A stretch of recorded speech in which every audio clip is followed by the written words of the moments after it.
Oh, wait a minute. We did that. Hey, everyone. Welcome to Rex Rides.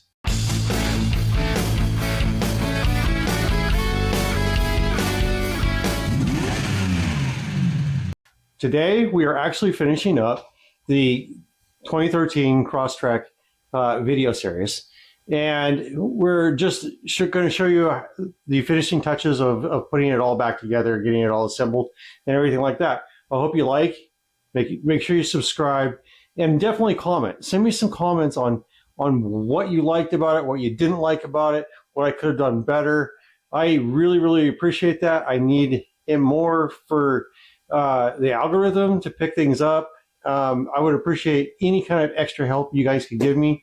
For YouTube creators who actually put out auto content, it's expensive for us, guys. You know, so I mean, we actually put in a lot of extra effort and things like that, and we could use that little extra help from you guys. So if you could, please help me out. I appreciate it. Just hit that like, subscribe, and make sure you make a comment. It's free, you know, and you know, I mean, it helps me out. So one of the things that I wanted to comment on was a lot of the other content creators have been taking a lot of flack. It looks like there's some trolls out there. Guys, if you come across those trolls, make sure you shut them down, okay? Like I said, it takes a lot for the content creators to put these things out. We put our faces out there. We put our lives out there for people to see. We don't need people going out and just, you know, trying to wreck our worlds just because they like it, you know, and have fun with their troll farms and things like that. It's not cool. And, you know, Auto Auction Rebuilds, Santa's Workshop, and Monkey Wrench Mike have been taking a lot from these trolls. Putting things out there that just shouldn't even be out there. It's just stupid, you know. Anyway, give us some help, and we appreciate it. You know, this IT brain of mine just constantly is cranking, so I needed to throw that back out there. Otherwise, it would just be bothering me. So anyway, on with the show, and I hope you like it. Make sure you like, comment, and subscribe. Appreciate it. So this next section is going to be about the muffler and bumper reinforcement. I did the installs on this. As you will see, I will actually struggle with the bumper reinforcement. It took me a minute, you know, and while it's only like a minute on the video, on the clip, it really was more like 30 minutes. You know, it took me a minute because it was misaligned. I actually had to get the drill out, and just for that 1/16 of an inch, the bolt just did not want to go in. It was crazy. You know, it's just like, you wouldn't think a 1/16 of an inch matters, but sometimes it does. Anyway, so installing that bumper reinforcement and the muffler is about this next clip. You'll see how it goes. And I'm sorry for adding all these extra clips, but you know, this is from top to bottom. You know, this is over almost 6 months now. Actually, I take that back. It's been more like 8 months from start to finish. From the first video up till now. You know, we're in springtime. I bought it in the fall. I think it was October. We're now in May, so 7 months now. So there you go.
Hey everybody, so this next bit is about the bumper cover and the final trim, putting all the trim back on the car after I get the bumper cover back in.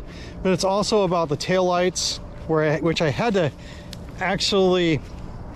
plastic weld those in. Same with the bumper cover mounts, I had to plastic weld those too. Not seriously broken, but at the same time I tried to glue a part on, didn't work. I don't know what was going on with my glue, just was not taking. So what I had to do was actually just plastic weld. It's just so much easier. Cut to the chase. Plastic welded that, put the bumper cover back on, went to go grab the tail lights, and I thought that those were good, and I discover that the taillights are broken also. I'm like, oh crap. So I'm just like, I am out of time, to put this thing back together. I've got an inspection coming up the next day. This had to be done that day. So I plastic welded everything back together and got it all set up and ready to go. The taillight kind of looks more like Frankenstein, but it's kind of cool at the same time. It's not super bad. Anyway, taillights are $99 for the set. Not a big deal. The only thing I haven't actually tackled is the seat, and the reason why is the seat. I couldn't find the seat with the right seat cover. So I need to actually find a seat that I can just take that cover off and then put the old cover on it.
Okay everyone, that's almost a wrap.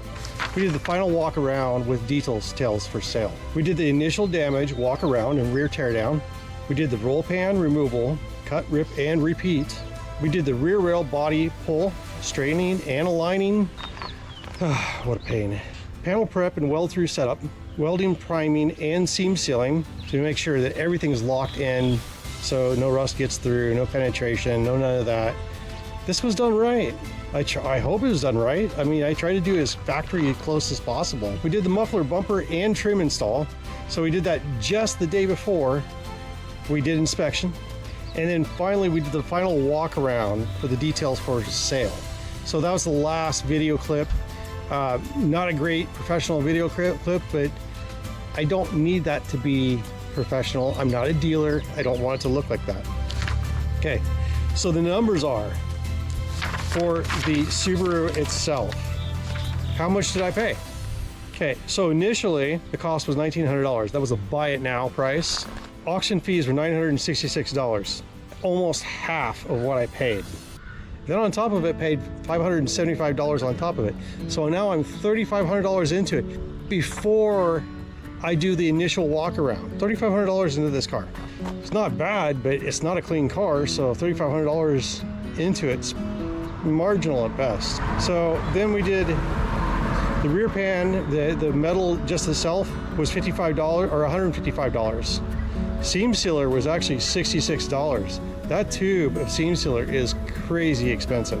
We did gas and food for driving up and doing inspection and grabbing parts was $66. We had some miscellaneous we just put in there for $55 or $50 because there were some extra lights and bulbs and everything like that I had to buy. Licensing was $256 and there's a few other things. Rear deck lid, that was $371 for the rear deck lid with glass. Rear bumper cover and reinforcement, another $298. So that's $770 right there, just for those three items. Then we had more bulbs, $53. Then we had the rear left end frame rail, another $80. That's an eBay part, by the way. eBay part to the win. Sometimes they're cheaper. Actually, they are cheaper to get them from eBay than it is the dealership most of the time. Then we had the right tail light, $100. Actually, that's for a set. And then we got oil for $14. So that's it, guys. I mean, so we've gone through this car from top to bottom. I let you know how much I purchased it for, the initial costs. I gave you the breakdown for it. The total costs were $3,747 just before I got the car, even before I started working on the car. Parts alone were $1,207 for a total of $4,955. That does not include hours and labor that I have. Now, could it have been done faster, better by a professional? Sure. This video, if you enjoyed it, hit the subscribe button, hit that thumbs up button, and see you in the next video. And drop a comment, please, because you know I need more feedback. I am still trying to get just 100 subscribers. I would appreciate anything and everything you can possibly do. I do work hard to try to get this stuff done. Obviously, I did a lot on this car. I did film it as much as I could. There was a lot left out. I cut as much as I could without losing context. I know the film was long, but again, you got to understand all the effort that's got into rebuilding this car, and there's not a lot of profit left in it. You know, for integrity. Reminder, I didn't really cut any corners. I try to do everything the way it should be done. There's a zero Bondo on this, so there's no trick or no sloppy patchwork or anything like that. There was zero Bondo. I didn't even put paint in this build. So that just tells you right there, I did it as close to original as possible. I did leave the silver bumper. That's its badge of honor, and it also is a clap back to the old Imprezas before the Crosstrek, where they were doing multicolors, and I appreciate that, and I like that. That's just my little two things about that bumper cover, and I just chose not to do it, not to paint it. I do try to be as honest and upfront as possible with everybody. I hope that everybody else can learn from that. Encourage people to be as honest as possible. I notice that when I'm selling and I get a really interested person in the vehicles, when I'm very honest and upfront with them, they tend to trust me and they like what I have to offer. There's a lot of people out there, the shysters and stuff like that, they're gonna pitch fits. And you know what? Those aren't the people you really want. At least not what I want. That's not who I'm trying to sell to. I'm trying to give someone an awesome product for a reasonable price, and I had fun along the way. And guys, remember, we have a new project coming up, and I'm going to show you. We do have this Subaru Legacy in the background. Its front frame rails are bent. I've been working on it a little bit here and there, and we are working on it now. So stay tuned. That's going to be our next project. I don't know if I'm going to cut the frame rails out, put new ones in. I'm also thinking about building a frame puller, and so I will film that if I build the frame puller. So we'll see what happens. Stay tuned. Make sure you subscribe. Make sure you ring that bell, and so you can keep up with my next project. Talk to you guys later.